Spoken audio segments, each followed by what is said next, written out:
नमस्कार साथियों, मैं आपका साथी अनिल गुर्जर।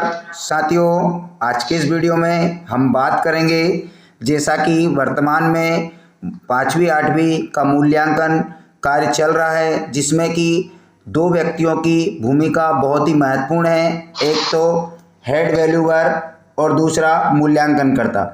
जैसे कि हमने पिछले वीडियो में देखा था कि हेड वैल्यूअर किस प्रकार से मूल्यांकनकर्ता को कॉपी डिस्ट्रीब्यूट करेंगे, और कॉपी डिस्ट्रीब्यूट करने के बाद जब मूल्यांकनकर्ता की आईडी पर वो कॉपी दिखाई देंगी, और दिखाई देने के बाद मूल्यांकनकर्ता उन कॉपियों को जांचने के उपरांत किस प्रकार से अपनी आईडी पर जो भी बच्चों ने अंक प्राप्त किए हैं उनको कैसे दर्ज करेंगे। तो साथियों, राज्य शिक्षा केंद्र के पहले निर्देश देख लेते हैं कि हमें अंक किस प्रकार से देना है। जैसे कि उसमें 2-3 पॉइंट दिए थे कि हमें लिमिटेशन के आधार पर अंक डिवाइड करना है, जैसे कि 0.5 से कम मार्क नहीं देना है। हम एक बार देख लेते हैं उस लेटर को। साथियों, ये जो लेटर आप स्क्रीन पर देख रहे हैं, ये राज्य शिक्षा केंद्र का लेटर है मूल्यांकन के संबंध में, जिसमें कि मूल्यांकन को लेकर तमाम 1 to 1 पूरे पॉइंट दिए गए हैं, जिसमें यहाँ पर जिसके भी जो दायित्व हैं उसे विस्तार पूर्वक बताया गया है।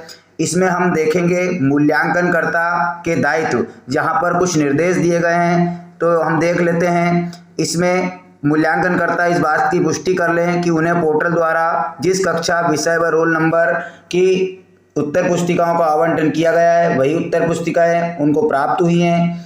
दूसरी बात, मूल्यांकन हेतु उपलब्ध कराए गए जो आदर्श उत्तरों को मूल्यांकन का आधार बनाया जाए। मूल्यांकनकर्ता मूल्यांकन हेतु प्रदान किए गए प्रश्न पत्र एवं आदर्श उत्तर के सेट्स का मिलान करने के उपरांत ही मूल्यांकन कार्य प्रारंभ करें। साथियों, हमें किसी भी प्रकार से एवरेज मार्किंग नहीं करनी है। यहाँ पर निर्देश दिए गए हैं, जो भी उसका करेक्ट आंसर हो तो ही हमें जो है अंक प्रोवाइड करना है। इसी प्रकार जो नीचे तीसरे नंबर का पॉइंट दिया है, ये हमारे लिए बहुत महत्वपूर्ण रहेगा।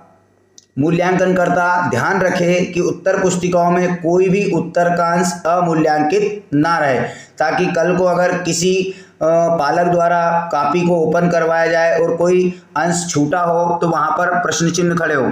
इसलिए पूरे पन्नों को आप जो है गौर से देखें और कोई भी पॉइंट जो है हमारा अमूल्यांकित नहीं रहे। इसी के साथ में विद्यार्थी को 0.5 यानी आधे अंक से कम अंक नहीं दिए जाएं। जो है अंक 1 या पूर्ण अंक या आधा अंक दिया जाए, उससे कम अंक नहीं दिया है। इसके बाद यदि उत्तर गलत है तो 0 अंक प्रदान किए जाए। इसी के साथ में एक और निर्देश दिया है, मूल्यांकनकर्ता द्वारा उत्तर पुस्तिकाओं के खाली यानी जो ब्लैंक पेज है उस पर क्रॉस किया जाए। और भी नीचे कुछ महत्वपूर्ण बातें यहाँ पर की गई है। अब हम चलते हैं पुनः पोर्टल पर। यहाँ पर जो 2-3 बातें थी वो हमें देखनी थी कि हमें कम से कम कितने अंक न्यूनतम देना है। अब हम पोर्टल पर देखेंगे किस प्रकार अंकों की प्रविष्टि होगी ऑनलाइन। तो साथियों, जैसे ही मूल्यांकनकर्ता अपनी आईडी से लॉगिन करेंगे आरएसके पोर्टल पर, जिसमें उनकी यूनिक आईडी होगी और डेट ऑफ बर्थ, पासवर्ड होंगे। लॉगिन होने के उपरांत जो आप देख रहे हैं 24-25 का ऑप्शन, इस पर हम टिक करेंगे तो यहाँ पर बहुत सारे ऑप्शन ओपन होते हैं, जिसमें जो हमारा चौथा नंबर का ऑप्शन है इंटरनल मार्क एंट्री, इसको हम टिक करेंगे।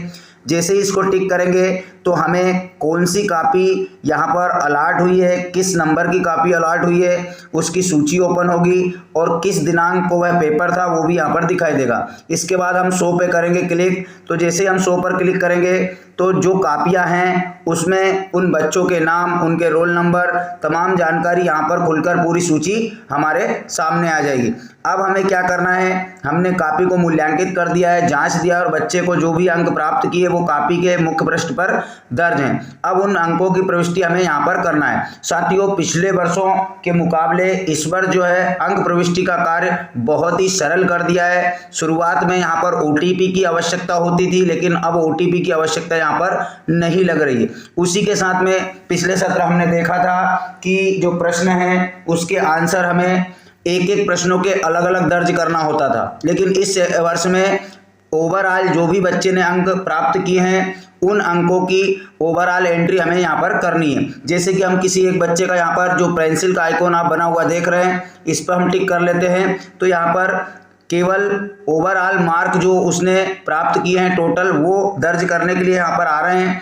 अब हमें क्या करना है, या तो बच्चे ने पूर्णांक प्राप्त किए होंगे या पॉइंट में किए होंगे। तो पॉइंट में पूर्णांक के बाद दशमलव लगाकर केवल 5 हम दर्ज कर सकते हैं। यहाँ पर ओनली 5 के अलावा और अन्य कोई अंक दर्ज नहीं कर सकते, जैसे 2, 5, 3 या अन्य कोई मार्क हमें दर्ज नहीं करना है। केवल पूर्णांक और दशमलव के बाद 5 ही हम दर्ज कर सकते हैं अगर बच्चों ने प्राप्त किए हैं तो, या हमें पूर्णांक ही दर्ज करना है और उसके बाद सबमिट पर क्लिक कर देना है। उस बच्चे की मार्क एंट्री यहाँ पर हो जाएगी। इसी प्रकार हमें जो मूल्यांकित कापियाँ हैं उनमें उन बच्चों की समस्त एंट्री करने के बाद हम चाहें तो देख भी सकते हैं। यहाँ पर ऑप्शन आ रहा है कि mark entry, internal complete mark entry. जब आप इस पर क्लिक करेंगे तो आप देख पाएंगे कि मेरे द्वारा कितने बच्चों के मार्क यहाँ पर दर्ज कर दिए गए। तो साथियों, आशा है आपको जानकारी समझ आई होगी। तो प्लीज़ वीडियो को लाइक करें, अपने साथी शिक्षकों तक शेयर करें, क्योंकि वो भी मूल्यांकन कार्य में लगे हुए हैं।